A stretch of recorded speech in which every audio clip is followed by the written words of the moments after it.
Maybe you're thinking about moving to the greater Grand Strand area and you're already deciding between Murrells Inlet, Little River, Longs, Myrtle Beach. There is so much to explore.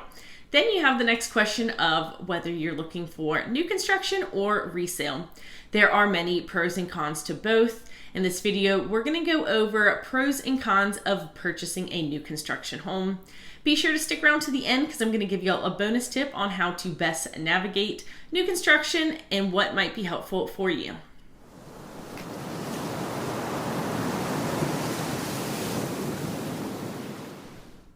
Hey and welcome if you're new here on my channel. My name's Olivia Laskowski and I'm a local realtor here in Myrtle Beach, South Carolina.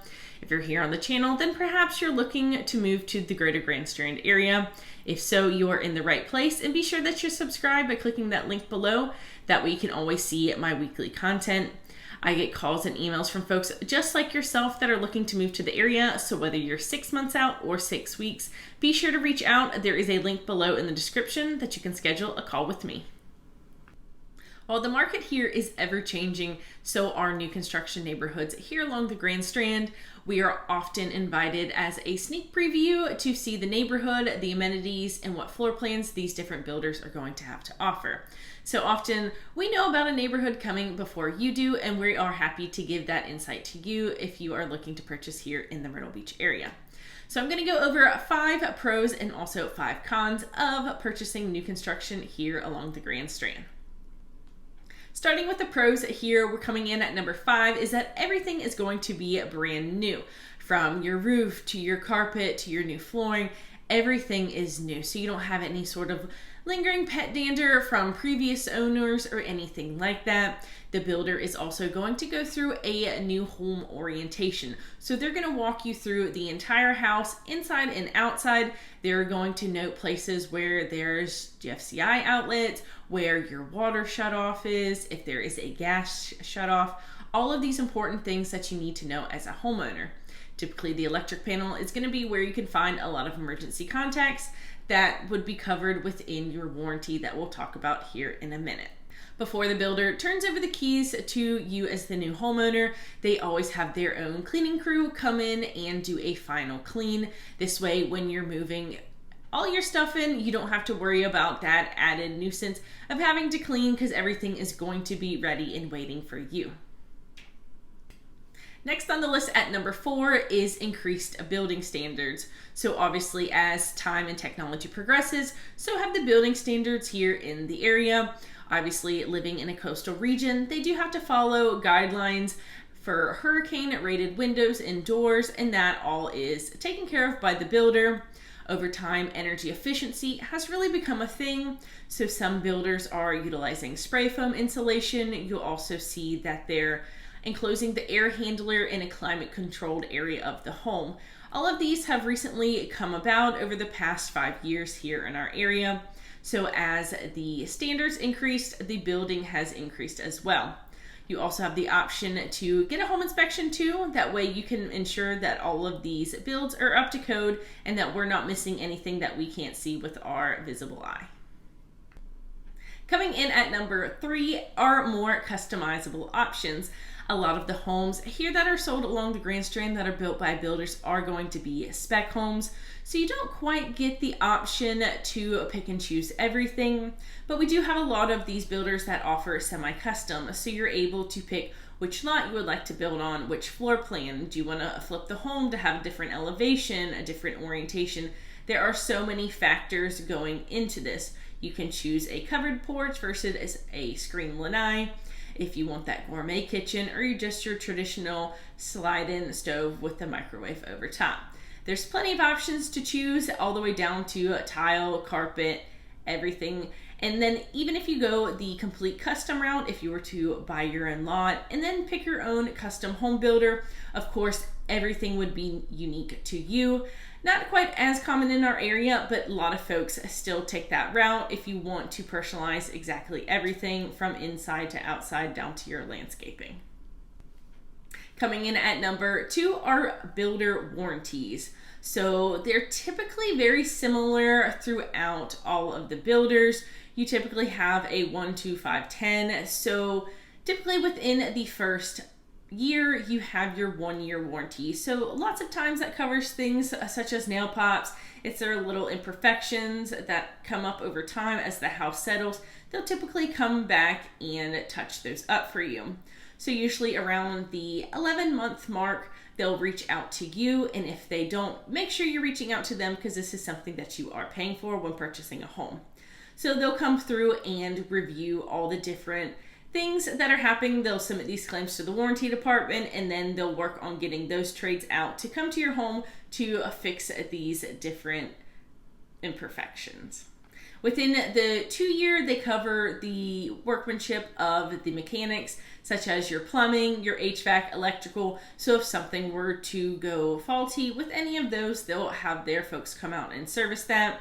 Your HVAC is also very important down here in the South. You know, we have the salty air, which corrodes these units a little bit faster. So it's always important that you're constantly maintaining that, getting your 1-year tune-ups, and just ensuring that everything is running smoothly. So this is something to really make sure that you're keeping an eye on, especially electrical and plumbing, because those can really add up in terms of cost if you do find an issue further down the road. Oftentimes, builders offer a 5-year warranty for any sort of water infiltration or water leaks. So if you have something that starts leaking behind your wall, the roof starts leaking, anything like that, that is going to be covered within those 5 years. And then all of the builders throughout the area typically offer some sort of 10-year structural warranty. So if you have any sort of issues with the foundation cracking or with the roof, all of that is going to be covered within the structural integrity of the home. So that is something to, put out on your calendar, these 1, 2, 5, and 10 years, just to make a mental note as these come about, to make sure that you're submitting these claims on time so that they can be covered by the builder. I often tell my clients, hey, if we're going to close this day, put a reminder in your calendar 11 months out. And that would be a great time, if you didn't do a home inspection before closing, to do it at that 11-month mark, just to make sure that they catch everything that could be covered by the builder underneath that 1-year warranty. Coming in at number 1 for pros for new construction is going to be builder incentives. I'm sure you've seen them advertised, from things like my email blast down to builder websites. They are constantly trying to push their move-in ready homes, because if they are not selling them, they've got more sitting inventory and they can't keep building. So right now we've got interest rates that are a little bit higher, up in the 6s right now. So currently builders are really taking advantage of buying down those rates. So depending on what stage a home might be in, they might be pushing to buy down the rate by a whole point or two. They're also offering other options, such as a 2-1 buy down.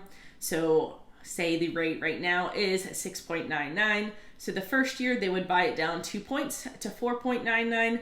The second year you would be paying 5.99, and then years 3 through 30 you would be paying the 6.99. So that really kind of helps reduce your costs and expenses that you're paying up front while you're still transitioning into your new home and settling.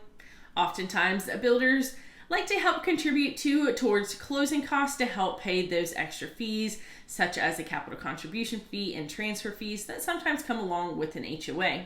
So depending on if you use their preferred attorney and or lender, they will help contribute, and lots of times this will help cover those closing cost expenses. So all you would have to be bringing is your down payment to the closing table, which is really helpful, especially when you've got some extra things to pay for after closing and you want to keep that extra cash handy there in your pocket. These builder incentives can change at any time, and they often change monthly. So if you're really looking for the best deal, be sure to reach out, and I can reach out to all of my builder contacts here just to help you find the best home and get you the best rate and deal on a new construction home. So always with the good, there is going to be some of the bad. When it's always not necessarily bad, it's just things to be mindful of. That way you can be prepared when you're buying a new construction home. So we're going to go over 5 cons here of purchasing new construction. And number 5 is going to be the lack of established landscaping and smaller lot sizes. So of course, a lot of these builders come in and they do clear cut the area. So after the home is completed, you typically get your tree in the front yard and you get a minimal landscaping package around your home. So you're not going to find those mature trees, big wooded lots, unless you're lucky enough to have a private wooded lot in the back. The lot sizes are going to be a lot smaller too, so a lot of them range around 0.15 of an acre. So while that might be plenty for some, others that are looking for a lot more privacy and distance from your neighbors, we might have to look in specific areas and different neighborhoods to find you that larger lot size. But hey, if you're looking to move and retire down here, you don't really want to mow a big lawn anyways, so that could be a perk in the end. Coming in at number 4 on our con list here is the lack of uniqueness in cookie cutter style homes. So a lot of these builders are going to be building the exact same floor plan in each of the neighborhoods.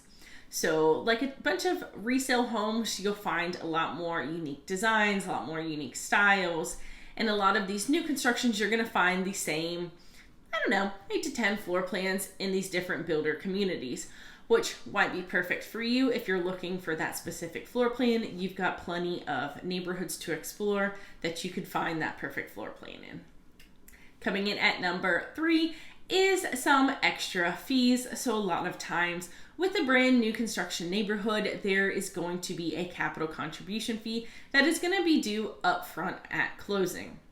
Depending on the neighborhood and what is written in the master deed and the covenants and restrictions, really depends on how much you might be paying. So sometimes this can go upwards of $1,000 up to a couple $1,000, just depending on the neighborhood. At times, there's also fees associated with new accounts that have to be set up with the HOA, transfer fees if you're transferring it from the builder to you as the new homeowner. But this is also why builders are offering these incentives towards closing costs, because they do know that these fees are in there and they are trying to help you and reduce these costs and money that you have to bring up front at closing. Coming in at number 2 on our list is going to be construction quality. We all know that new construction is really booming and homes are going up very quick in the area. And while humans are known to have some human error and make a few flaws and mistakes, all of these homes do have to pass inspections as they go through the home building process. So before the slab is poured, it is going to be inspected. After the slab is poured, it is also inspected. There's a lot of things that go on behind the scenes that we don't always see as the consumer that are there to ensure safety mechanisms are in place throughout the building process. Lots of times, builders do allow you to have your own third-party private pre-drywall inspection if that is something that you choose. So they would go through and ensure everything is up to code and nothing was missed, even going up into the attic and checking the trusses before they start closing up the house. You're also more than welcome to have your own home inspection prior to closing. So once the home is completely completed, builders typically have their own inspector that comes in and they have a checklist of things to go over, but you can hire your own just to ensure that nothing was missed, and those items can also be addressed prior to closing just to ensure that we didn't miss anything as the buyer or your agent that we might have missed. Coming in on number 1 for our con list for new construction is going to be added upfront cost. We've all seen that beautiful new construction home, but there's no refrigerator, there's no washer and dryer. So we've got to add those as added expenses after closing. A lot of times there aren't going to be any sort of window treatments. So just because these items are so particular to each individual, you're responsible after closing to get those done yourself. At times you can negotiate things like blinds with the builder and they will install them, but you're going to have to take into consideration cost of washer and dryer, refrigerator, blinds, anything else that you might want to add that might not be there just after closing. All right, you guys, we've made it this far, and here is going to be your bonus tip. Get your own buyer agency representation. The folks that you're going to meet in these new sales centers, they work strictly for the builder, so they're going to be representing the builder's best interest in trying to sell their product. If you hire your own outside agent, they're going to be working with you to help negotiate and find you the best house and the best terms. We also have a wealth of knowledge of resources. If you want to get your porch screened in later, if you need a home inspector, some recommendations for pretty much anything, we've got them. So it's always in your best interest to find someone that you know and that you also trust to help you in finding the perfect home. A lot of times us agents have good connections with some of these on-site builder reps. And if you're looking for a very particular floor plan in a very particular unique lot, we can always kind of pick their brains to see when these new ones might be released. That way you can always get first dibs on the perfect slot for you. And we can also help narrow down your search. If you're looking for only natural gas neighborhoods, we can eliminate half of the neighborhoods, saving you time and focusing your energy on what is most important to you. All right, that was quite a bit and quite a mouthful. So I really appreciate if you stuck along through this whole video. Be sure to give it a thumbs up if you thought it was useful. And if there is anything that I can help you with in purchasing new construction or even resale here in the greater Myrtle Beach area, be sure to reach out. There is that link below in the description that you can schedule a call with me. Also be sure that you're subscribed as well so you can see me again next week in our next video. See ya.